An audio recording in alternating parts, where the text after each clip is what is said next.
어, 제가 고등학교를 졸업하고 대학을 입학할 때 친구 형님이 저를 부르셨어요. 친한 친구 형님이신데 그 형님이 부르시더니 내 친구랑 내 동생이 대학에 갔으니까 밥을 한 끼 사줘야 되겠다. 밥 먹으러 와라 그래가지고 갔어요.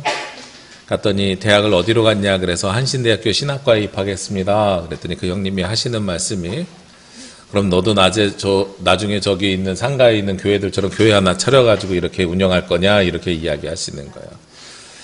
우리 보통은 교회 다니는 분들은 그렇게 이야기하시죠. 목사님 되시면 교회를 개척할 것입니까? 뭐 이렇게 물어보는데 그게 아니라 교회 하나 차려서 운영할 거냐 이렇게 물어보니까 그 안에 숨겨져 있는 말이 있는 거죠.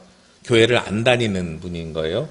나중에 알고 봤더니 그 친구가 저한테 전도돼서 우리 교회를 다니긴 했는데 그 집안은 온전히 불교 집안이었던 거예요. 나중에 그 어머니가 돌아가셨을 때 장례식장을 가보니까 완전히 다 불교 집안이었던 거예요. 근데 그 형님이 하셨던 말씀이 여러 가지가 있는데 그때도 목회자에 대한 인상이 안 좋았나 봐요. 그건 뭐 27, 8년 전 이야기인데도 불구하고 근데 목사들이 어쩌고 저쩌고 막 이렇게 이야기 한참 해요. 근데 마지막에 한 이야기 한마디가 제 마음속에 남아서 평생을 지금 가지고 살아가고 있습니다. 무슨 이야기냐면 근데 본인이 생각할 땐 목사도 공인이다. 공적인 삶을 살아라. 네가 교인이 몇 명인 교회에서 목사를 할지 모르지만 목사도 공인이다. 이 이야기를 했던 거예요. 제가 요즘 그런 것들을 좀 느끼게 됩니다. 어제도 모슬포교회 장로님 한 분이 자녀를 결혼시켜서 결혼식장에 갔거든요. 모슬포교회 성도들인 것 같은 데는 제가 추측하는 거죠. 저는 모르는데 심지어 마스크까지 써서 잘 모르는데 저쪽에서 여러분이 목사님 안녕하세요 인사를 하고 심지어 남부교회 목사님이세요 하고 옆에 있는 분에게 소개를 시켜줘요. 근데 저는 그분이 누군지 몰라요. 죄송한데. 근데 안녕하세요. 그리고 좀 연세가 있으신 여자분 같으면 권사님 안녕하세요. 아는 척 해드리는 거죠. 근데 잘 몰라요 사실은. 아마도 제가 모슬포교회에서 몇 주 전에 그 행사할 때 백회 선교관 할 때 제가 축사를 했거든요. 그래서 저를 알아보실 수도 있고 아니면 교사 강습회 같은 데서 제가 말씀을 전해서 알아보실 수도 있고 아무튼 여러 가지 이유지만 성내교회, 동부교회, 모슬포교회, 서귀포중앙교회, 큰 교회 성도들을 제가 거의 몰라요. 장로님들만 알고. 근데 그분들은 저를 대부분 다 알아요. 그러니까 이게 공인의 삶이구나. 공적인 삶을 살아야 되는구나 라는 거를 어제도 경험했어요. 그러니까 개인적으로는 어느 날부터 그런 생각이 들었습니다. 부교육자 할 때도요. 나의 사적인 삶은 우리 집안에서만 있어야 되고 집 밖으로 한 걸음 나서는 그 순간부터 공적인 삶을 살아야 되는구나. 그게 처음에는 불편했는데 그냥 삶이 그래야 되는구나 라는 거를 경험하기 시작한 다음부터는 오히려 그냥 좀 편해진 것 같아요. 왜냐하면 세상에 우연이 너무 많아서 어디서 누구를 만날지 모르는 세상이 돼버렸거든요.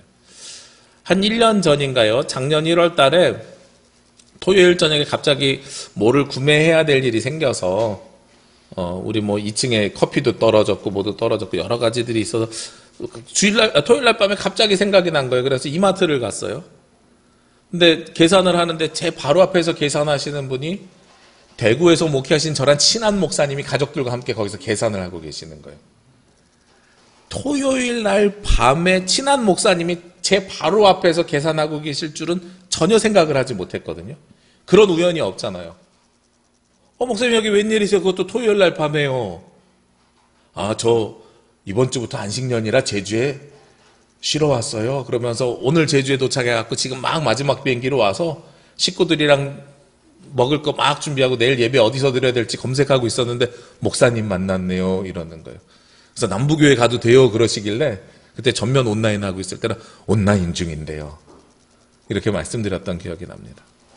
그러니까 우연히 어디서 누구를 만날지 모르는 세상에서 살아가니까 이 공적인 삶은 더욱더 강화되는 것 같아요.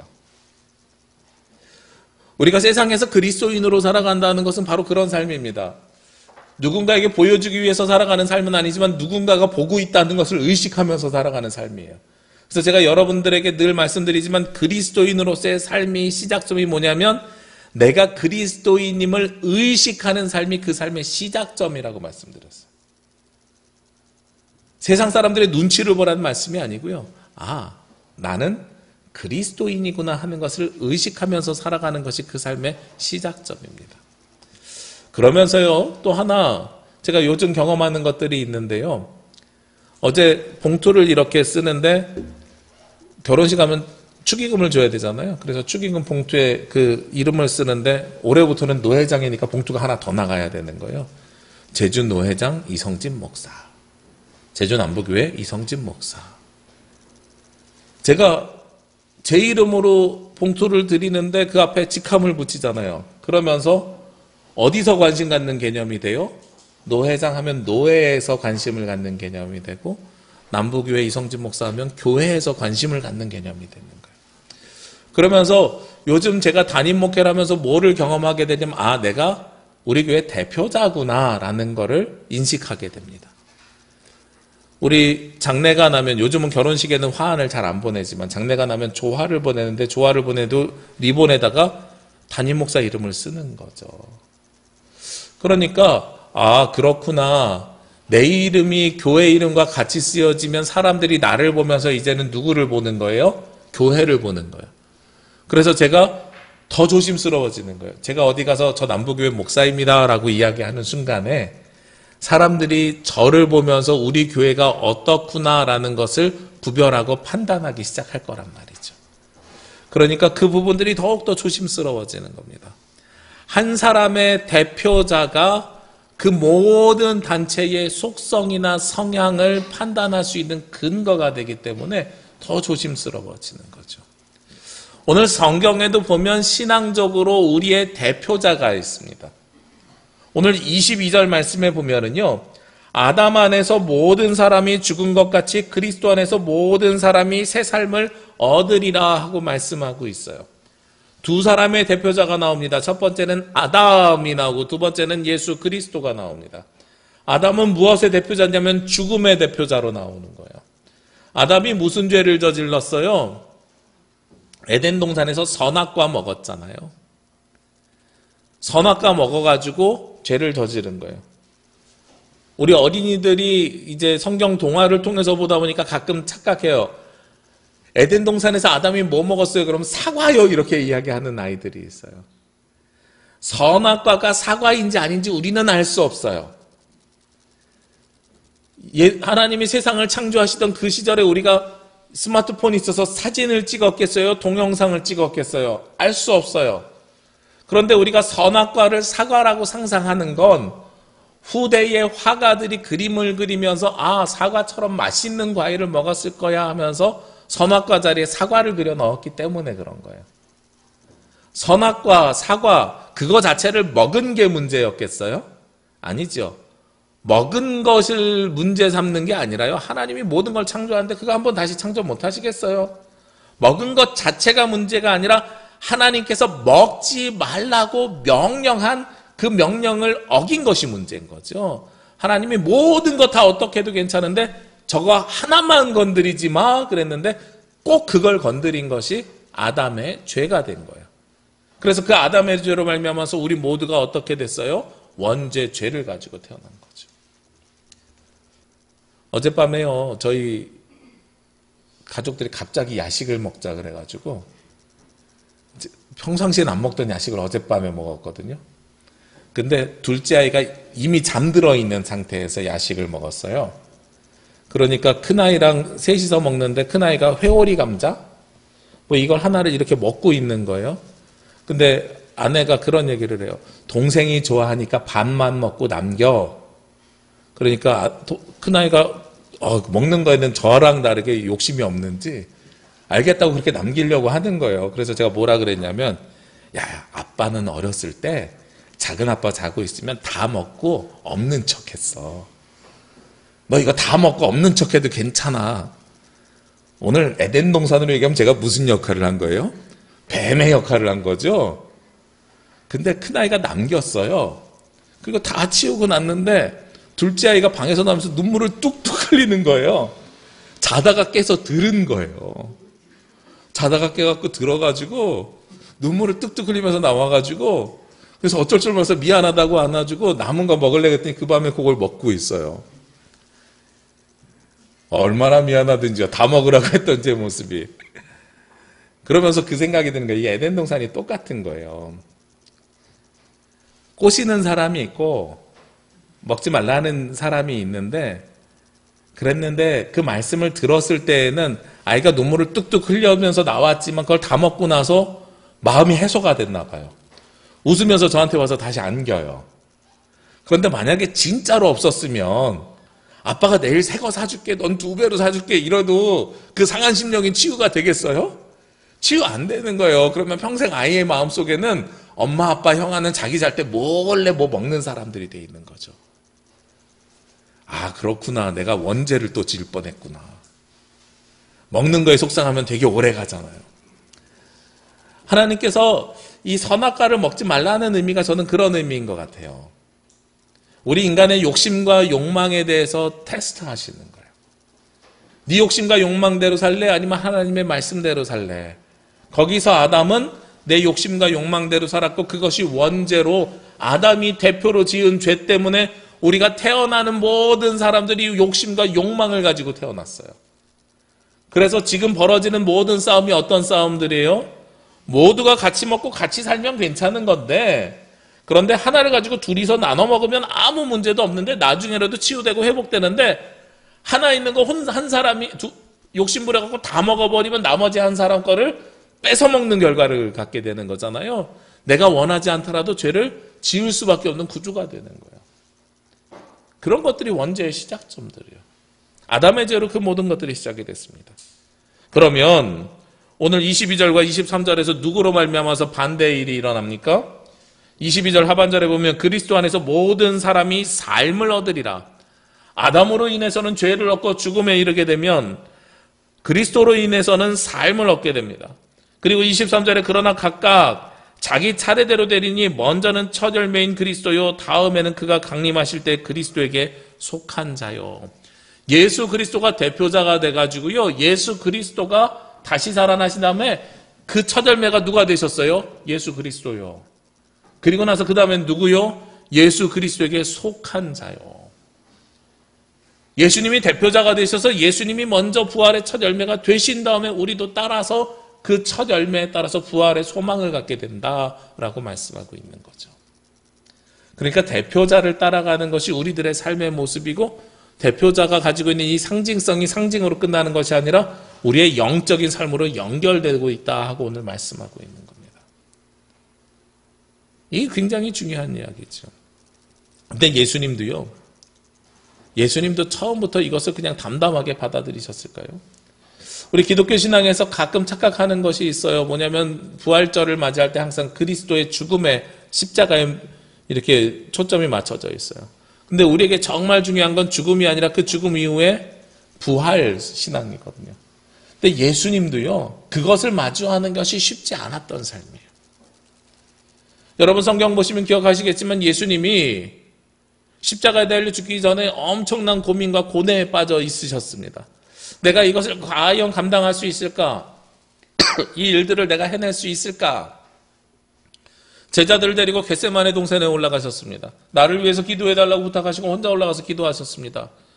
주님, 이 잔을 내게서 피하게 하옵소서. 그러나 당신 뜻이라면 받겠나이다. 한 문장으로 되어 있으니까 우리는 굉장히 쉽게 예수님이 그냥 순종하셨나 보다 이렇게 이야기하잖아요. 아니에요. 그 성경 구절의 행간을 보면 예수님의 그런 고뇌가 느껴집니다. 주님, 이 잔을 내가 받아야 되겠습니까? 고난의 길인데요, 고통의 길인데요, 십자가의 길, 너무 아픈 길인데요. 하나님께서 저에게, 아버지께서 저에게 이 땅에 갈 때 육신의 몸을 입으라고 하시지 않았습니까? 육신의 몸이면 그 아픔과 고통이 온전히 나에게 다 전달될 건데 이걸 나보고 당하라고요? 싫어요. 못해요. 안 해요. 겟세마네 동산의 기도 자세히 보면 예수님이 기도하다가요, 내려와가지고 제자들을 봐요. 근데 제자들이 뭐하고 있어요? 자고 있잖아요. 그래서 승질 한번 내세요. 야, 기도해달라고 했더니 그것도 못 참고 니들 자고 있냐? 예수님도 화내신 거예요, 거기서. 그리고 다시 올라가서 기도하세요. 한 번에 응답 받으셨으면 예수님이 그렇게 하셨겠어요? 아니잖아요. 예수님도 한 번에 응답되지 않은 거예요. 아니 머리로는 수긍되는데 마음으로 못 받아들이겠는 거예요. 그러면서 하나님 붙들고 씨름한 거죠. 못해요. 근데 경험하는 거죠. 거스를 수 없는 하나님의 역사하심이라는 걸. 그러면 감당해야 되면 제가 감당하겠습니다. 나를 보내소서. 그리고 예수님께서 십자가에 지셨어요. 그리고 나서 예수님은 부활하셨죠. 아담과 예수님의 차이가 그겁니다. 아담은요, 작은 꼬심에 휙 넘어가서 하나님의 말씀에 불순종했어요. 예수님은요, 아니요, 못해요 하지만 결국은 순종하셨어요. 그래서 아담은 죽음으로, 예수님은 부활을 통한 새로운 삶으로, 오늘 22절 말씀에 보면 그리스도는 삶으로, 새 생명으로 우리에게 다가오신 것이 바로 예수 그리스도의 부활 소망입니다. 순종이 그렇게 우리에게 주신 거죠. 부르심에 응답하면서 그렇게 순종하신 것이 예수 그리스도입니다. 그래서 우리가 이 부활을 바라보면서는 무엇을 바라봐야 되냐면 미래를 바라봐야 되고 소망을 바라봐야 됩니다. 기독교는요, 과거지향적인 종교가 아니라 미래지향적인 종교입니다. 지나간 삶에 초점이 맞춰져 있지 않고 앞으로 어떻게 살아갈지에 맞춰져 있는 것이 우리 기독교 신앙입니다. 물론 우리는 지나간 삶에 대해서도 고민합니다. 그래서 우리 예배 순서에도 보면 참회의 기도도 있고 용서의 선언도 있죠. 여러분들이 세례를 받으면 여러분들의 죄를 고백해야 되죠. 그러니까 우리의 지나간 삶에 대한 반성과 반성에서 끝나는 것이 아니라 회개에서 끝나는 것이 아니라 예수 그리스도에게 죄를 고백함을 통해서 용서함을 받으셔야 됩니다. 지나간 삶은 그래야 되는데 그것에서 우리의 신앙이 끝나는 게 아니라는 거예요. 거기가 바로 시작점입니다. 그래서 앞으로 어떻게 살아갈지, 하나님께서 어떻게 역사할지, 우리의 미래에 어떻게 하나님께서 인도하여 주실지를 기대하면서 살아가는 삶이 기독교 신앙의 삶이에요. 많은 신학자들이요, 예수 그리스도의 부활을 가지고 D-Day, V-Day라는 걸 가지고 이야기한대요. 여러분들 그 D-Day라는 단어가 어떻게 생겨났는지 그 어원을 혹시 아십니까? D-Day는 Decision Day라 그래서 결전의 날이란 뜻인데, 1차 세계대전인지 2차 세계대전인지 아마 제가 기억하기로는 2차 세계대전 같은데 노르망디 상륙작전이라는 게 있어요. 우리나라로 이야기하면 인천 상륙작전과 같은 건데, 그날이 독일군에게 밀리던 그 연합군의 전세를 뒤엎는 아주 중요한 전쟁이었다 그래요. 우리나라도 낙동강 벨트까지 쭉 밀려 있었던 이 전쟁이 인천 상륙작전을 통해서 뒤집어졌잖아요. 전세가 바뀌었죠. 그랬던 날이라는 거예요. 그래서 그 D-Day를 놓고 결전의 날을 놓고 열심히 준비했다는 거예요. 그래서 그 노르망디 상륙작전에서 승리를 한 다음에 D-Day에서 결전이 끝났어요. 그래서 승기가 바뀌었어요. 그런데 전쟁이 끝나고 승리했을까요? 아니죠. 그 뒤로 1년 동안 이기는 싸움을 계속하면서 결국은 독일이 항복을 하게 됩니다. 빅토리 데이는 사실은 다음 날 있는 거예요. 예수 그리스도의 부활을 그래서 신학자들이 뭐라고 비유하냐면 디시전 데이, D-Day 결전의 날이라 그래요. 그리고 V-Day는 우리가 하나님 나라에 들어갈 때, 예수 그리스도가 재림할 때. 그래서 지금이 어떤 과정이에요? 예수님이 전세를 바꾸셨어요. 죽음에서 생명으로, 사망에서 영생으로 전세를 바꾸신 날이 예수 그리스도의 부활이에요. 그리고 나서 지금 그 부활에서 어디를 향해서 가는 거예요? 승리의 날로 지금 쭉 가고 있는 과정이라고 신학자들은 표현하고 있습니다. 우리에게 주시는 이 부활이라는 것을 우리는 어떻게 받아들여야 되냐면 미래이며 소망으로 받아들여야 되고, 앞으로 하나님의 승리의 역사가 우리를 계속해서 인도해 가실 것이라고 우리는 믿고 받아들여야 되는 겁니다. 그러면서 오늘 어린이 주일이잖아요. 전 여러분들에게 부탁드리고 싶은 게 있는데, 이 부활에 대한 미래와 소망을 우리 자녀들에게 물려주셨으면 좋겠어요. 그냥 물려주시지 말고, 보통 신앙의 유산을 물려준다고 하는데 저는 복음을 전수해 주셨으면 좋겠다 하는 생각을 합니다. 제가 전수라는 표현 여러 번 쓰면서 여러분에게 말씀을 드렸습니다. 예전에는요, 신앙이 교육으로 가능한 줄 알았어요. 근데 교육이 가지고 있는 한계들이 있더라고요. 정치적인 부분을 잠깐 언급해서 죄송합니다만 불편하신 분들도 그냥 들어주십시오. 요즘 장관 후보자들이 추천되는데요, 굉장히 여러 가지 의혹들이 많아요. 아직 결정이 되지 않았으니까 의혹이 있죠. 그 의혹이 부정한 의혹들이 많이 이렇게 언론에 공개되고 있어요. 제가 그러면서 그 사건을 보면서 무슨 생각이 드냐면 저 사람들이 교육이 부족해서 저런 부정한 일들을 했을까? 아닐 거란 말이에요. 제가 그냥 추측하기에는 우리나라에서 가장 교육을 잘 받은 집단일 거예요. 가장 지식이 많은 집단일 거예요. 그리고 대부분이 불법보다는 사실은 편법이 많아요. 편법은 모르는 사람들이 하는 게 아니라 법을 아는 사람들이 하는 일들이에요. 그러니까 자녀들에게 지식으로 이걸 많이 교육시킨다고 해서 자녀들이 변화될까? 이제 우리 세상이요, 만능주의에선 벗어나야 될 때가 된 것 같아요. 신앙을 많이 교육시킨다고 해서 자녀들이 신앙적으로 살아갈까? 신앙을 지식으로 받아들이면은요, 똑같은 일이 벌어지는 거예요. 그거는 성경에 있는 일이고, 우리의 삶은 달라요. 라는 이야기를 할 수 있다는 거죠. 그런 면에서 이제 우리는 어떻게 아이들에게 교육을 시켜야 돼요? 그러면 복음을 어떻게 전해줘야 돼요? 교육시키는 게 아니라 전수해줘야 되는 거예요. 교육과 전수가 다르다고 말씀드렸죠. 음악을 교육시킨다고 하면 교육은요, 도레미파솔라시도를 가르쳐주고 파도솔레 라미시 시미라레 솔도파 조편성 이렇게 가르쳐주고 지식으로 가르쳐주는 게 이게 교육이에요. 저 지금 하는 얘기 들으면 음악 되게 잘 알잖아요. 음악을 잘하는 거랑 잘하는 거랑은 다른 얘기예요. 그런데 전수라는 건 뭐냐면 아침에 몇 시에 일어나서, 전수는 보통 누가 써요? 인간문화재들이 쓰잖아요. 아침에 몇 시에 일어나서 복식 호흡을 하고 음악을 하기 위해서는 숨은 어떻게 쉬고 자신의 숨결 하나까지도 다 가르쳐주는 거예요. 요즘 제가 찬양 부를 때 조금 목소리 톤이 달라진 거 느끼시죠? 발성이 달라진 거 느끼시죠? 제가 요즘 최덕한 목사님에게 전수받고 있습니다. 우리 경희대에서 성악을 전공하신 최덕한 목사님이 지난 코로나 때 저희 교회도 온라인 예배 드렸잖아요. 최덕한 목사님네도 온라인 예배를 드리면서 이음교회 성도들이 우리 교회 예배 드린 거예요. 여러분 어느 날 보면 우리 교회가 평균 조회수가 20 몇 건이었는데 갑자기 130 몇 건이 나올 때 있죠. 주영강교회, 이음교회, 종달교회가 우리 교회 예배를 다 드린 거예요. 목사님들이 다 격리되셔가지고. 근데 그때 예배를 드린 다음에 최덕한 목사님이 앞뒤 몇 주 찬송 부르는 걸 보셨대요. 그리고 나서 저에게 간곡히 부탁하면서 목사님 제가 갈까요? 목사님이 오실까요? 이러시는 거예요. 왜요? 그랬더니 조금만 바뀌면 괜찮을 것 같은데요. 이러면서 여기 배에 그 알이 배길 만큼 연습을 시키시더라고요. 한 번밖에 안 받았는데 좀 바뀌었어요. 저에게 앞으로 완전히 변화될 때까지 계속 해주겠대요. 얼마나 감사한지요.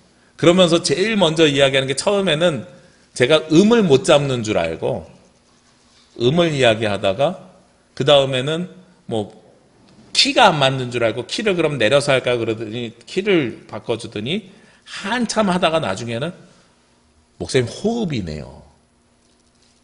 숨만 다르게 쉬어보세요. 근데 숨만 다르게 쉬었더니 발성이 바뀌었대요. 저는 잘 모르겠어요, 아직도. 근데 듣는 분들이 그렇게 말씀하세요. 저는 숨만 바꿔서 쉬었어요.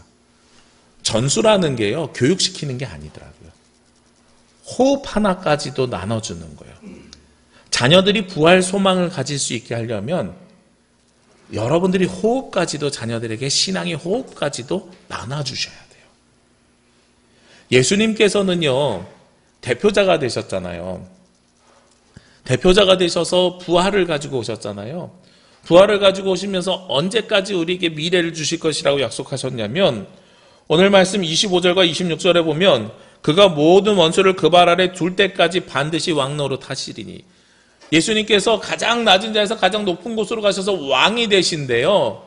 그리고 모든 것들을 발 아래 두실 때까지 왕노릇 하시는데, 그게 언제까지예요? 26절에 맨 나중에 멸망받을 원수는 사망이니라. 맨 나중에는 사망을 발 아래 두실 때까지래요. 여러분들이 성경 보실 때 단어를 구별해서 보셔야 되는데, 그냥 사망이라고 하면 보통은 죽음을 이야기하지만 유대인의 세계관에서는 사망이 두 개가 있습니다. 첫째 죽음과 둘째 죽음이 있어요. 그래서 유대인들이 장례를 두 번 치르거든요. 첫째 죽음은 사람을 매장합니다. 예수님을 굴에다가 넣는 것처럼 일단 집어넣어요. 약품을 처리해요. 그리고 둘째 죽음은 그것이 지나면 가족묘에다가 다시 이장을 해서 합쳐요. 그래서 우리 에스겔에 보면 마른 뼈들이 되살아나고 이럴 때 있잖아요. 그러면 우리 할아버지, 증조 할아버지, 고조 할아버지가 둘째 매장에 가면 다 모여서 한 울타리 안에 다 있는 거예요. 그 뼈들이 맞춰진다는 건 서로 모르는 뼈들이 맞춰진다는 표현이에요. 무슨 뜻이냐면 첫째 사망은요, 부활을 기대하는 사망입니다. 첫째 죽음은 부활을 기대하는 거예요. 둘째 죽음은요, 영원한 죽음이에요. 우리가 요즘 이야기하는 지옥에 간다는 거 있죠? 그게 둘째 죽음이에요. 그래서 사망이라고 하는 표현은 둘째 죽음을 이야기합니다. 그럼 첫째 죽음은 성경에서 뭐라고 이야기할까요? 오늘 20절 말씀에 그러나 이제 그리스도께서 죽은 자 가운데 다시 살아나사 잠자는 자들의 첫 열매가 되셨도다. 우리가 첫째 죽음, 즉 육의 죽음을 무엇의 죽음이라고 이야기한다고요? 잠자는 자들이라고 오늘 성경에서 표현하고 있어요. 잠자는 자들, 죽었는데 잠자는 자들이 될 것이냐, 죽었는데 사망한 자가 될 것이냐가 차이가 있는 거예요. 잠자는 자들은 예수 그리스도가 부활하실 때에, 예수 그리스도가 재림하실 때에, 예수 그리스도가 우리에게 함께 하실 때 우리가 다시 살아나는 영생의 깨어남이 있는 거예요. 근데 완전히 사망에 들어간 사람들은, 아구골짜기에 들어간 사람, 스올에 들어간 사람처럼 부활 소망이 없는 사람들인 거예요. 그러니까 예수님의 맨 마지막에 우리를 일으켜 세우실 무엇이 되신다고요? 누굴 발 아래 두신다고요? 지옥, 사망, 영원한 죽음까지도 그 발 아래 두시면서 예수님은 잠자는 자들의 첫 열매가 되어주셔서 우리를 깨워주신다는 거예요. 그거를 우리가 누구에게 줘야 돼요? 자녀들에게 전수해 줘야 됩니다. 전수해 주는 것은 여러분들이요, 자녀들에게도 무슨 삶을 사셔야 돼요? 그리스도인임을 의식하는 삶을 사셔야 되는 거예요. 그래야 자녀들이 이 복음이 전수돼서 내려갑니다. 과거지향적이지 않고 미래를 바라봐야 되는 우리들의 삶이 바로 예수 그리스도의 복음을 전수하는 삶으로 바뀌어야 되는 거죠. 그래야 우리의 인생이 세상을 향해서 나아갈 수 있습니다. 오늘 기란이하고 예진이가 우리 같이 예배 드려요. 저는 너무 귀한 자리인 것 같아요. 말씀드린 것처럼 성경을 지식으로 이제 전달하는 시대는 우리가 봤어요. 지식으로 법을 안다고 해서 그 법을 지키는 게 아니라 법을 피해갈 방법을 찾아가는 것처럼 성경이 지식으로 가는 것이 아니라 성경이 무엇으로 가야 되냐면 문화로 가야 되는 거예요. 그래서 이 아이들이 같이 엄마가 부르는 찬송가 이거구나 하면서 같이 부를 수 있어야 돼요. 예배 때 이 시간에는 눈 감고 기도해야 되는 거구나. 옆에 이렇게 쳐다보면서, 어릴 땐 쳐다보지만 나중에 눈 감고 기도할 수 있어야 돼요. 성가대가 송영하면 처음에는 저도 어릴 때 그랬던 것 같아요. 지금 생각해보면. 왜 사람들이 눈 감고 있지? 눈 감고 무슨 생각하지? 근데 나중에 되니까 그 시간이 기도하는 시간이구나 알면서 자연스럽게 기도하는 걸로 바뀌죠. 문화로, 삶으로 받아들이는 거예요. 호흡으로 받아들여야 돼요. 그래야 이 예배가 쭉 이어져서 갈 수 있어요. 요즘 계속 다음 세대들을 걱정하죠.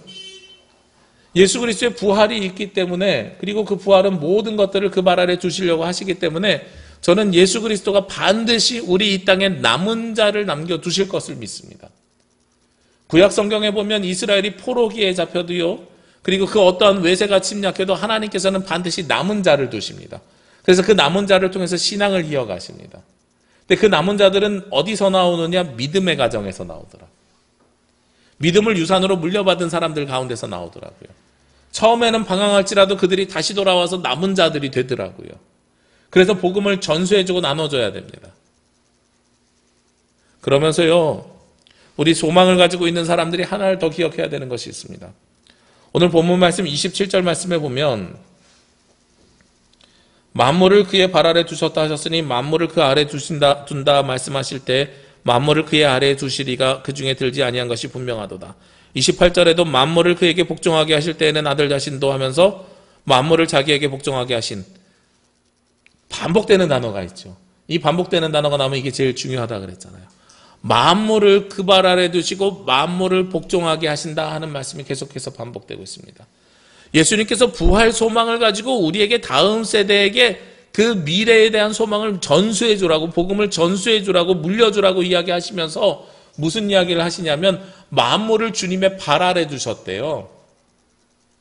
이 만물이란 표현에 여러분들 좀 주목하시면 좋겠어요. 만물이 뭡니까?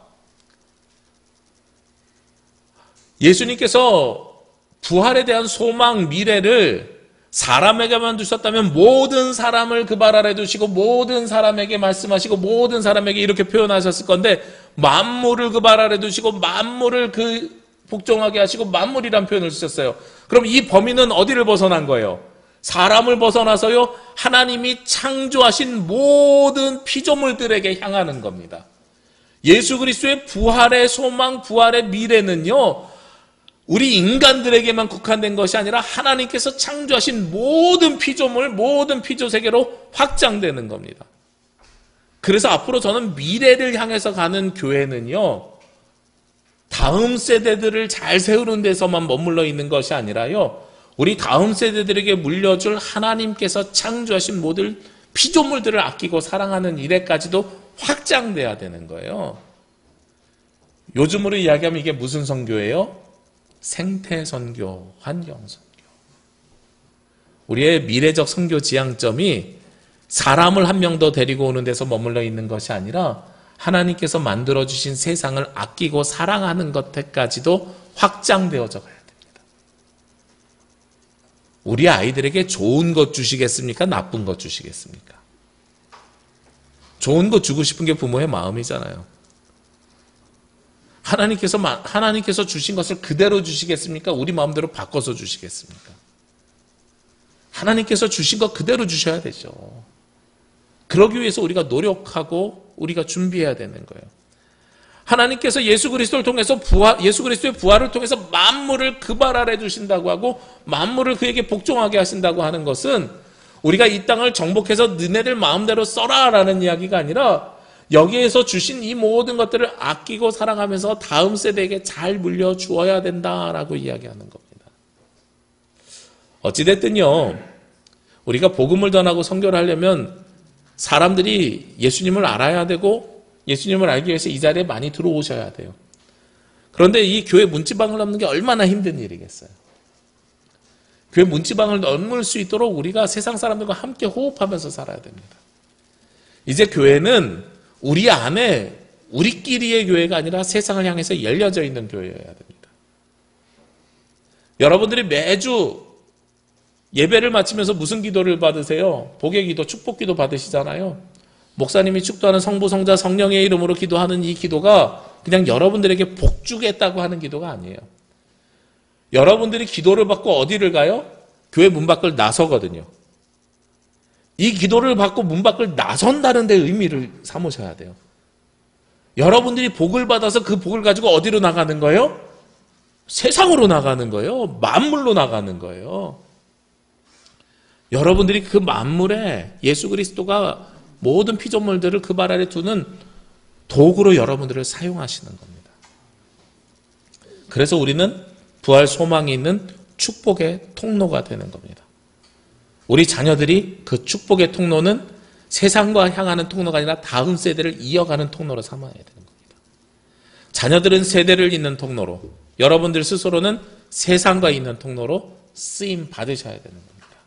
그것이 바로 그리스도의 부활과 부활 소망이 있는 사람들의 삶의 모습입니다. 우리는 어린이 주일을 지내면서 저는 개인적으로는 어린이 주일보다 다음 세대 주일이라고 부르고 싶긴 해요. 왜냐하면 교단 달력에 보면 청소년 주일이 없어요. 우린 어린이까지만 챙겨요. 청년 주일은 있는데 중고등학생들이 소외된 세상에서 살아가고 있어요. 그렇잖아도 중2병으로 힘든데. 우리 다음 세대들에게 교회 다녀, 예배 드려, 이것보다 더 중요한 거, 여러분들이 그리스도인으로서의 삶을 호흡까지도 전수해 주시길 원합니다. 그리고 그 호흡까지도 전수해 주는 삶은 지식으로 하는 것이 아니라 여러분들의 삶을 통해서 나타내셔야 됩니다. 그리고 그것은 우리 교회 안에서가 아니라 세상을 향해서 우리가 나누는 삶입니다. 그것이 부활 소망이 있는 삶, 부활을 통해서 미래를 바라보는 그리스도인들이 살아가는 삶의 모양과 모습이 될 줄로 믿습니다. 그렇게 살아가시는 저와 여러분이 되시기를 주의 이름으로 기도합니다. 기도드리겠습니다. 하나님, 하나님께서 주신 말씀이, 하나님께서 주신 권능이 우리 가운데 임하고 임재하여 주시기를 원합니다. 무엇보다도 저희들 부활 소망을 가지고 첫 열매가 되시는 예수 그리스도께서 잠자는 자들을 깨우실 때 우리도 함께 깨어나기를 원합니다. 저희들 부활의 소망을 가지고 살아가며 같이 그리스도와 함께 다시 살아가는 은혜를 허락하여 주옵소서. 주님, 그 은혜가 우리에게만 머물러 있는 것이 아니라 우리를 통해서 다음 세대로 이어져 내려가기를 원합니다. 자녀들에게도 동일한 축복을 허락하여 주셔서 믿음을 전수받아 신앙을 이어갈 수 있도록 인도하여 주옵소서. 주님, 우리 성도들을 통하여 이 땅도 이 세상도 변화되기를 원합니다. 우리가 세상으로 나아갈 때에 하나님 나라의 도구로 축복의 통로로 쓰임받게 하여 주시옵소서. 이 모든 말씀 예수 그리스도의 이름으로 기도합니다. 아멘.